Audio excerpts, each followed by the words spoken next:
how to deal with pre-existing or degenerative conditions in a personal injury case. Hi, I'm Attorney Reeves. I'm the youngest law firm owner in the state of Arizona and a personal injury attorney. If you haven't heard about eggshell plaintiff, you're gonna learn it today. In Arizona, we have well-established legal principles that the at-fault party has to take the plaintiff, the injured victim, as they are.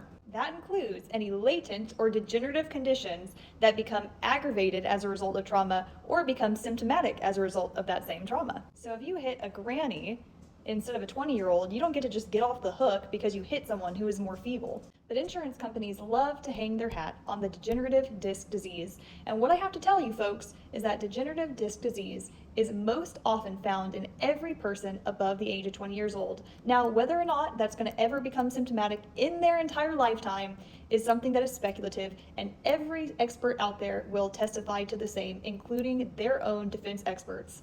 The problem is that those MRIs that are taken 6 weeks or more after the initial injury may no longer show signs of trauma, such as the edema, because those indicators of trauma generally resolve over time.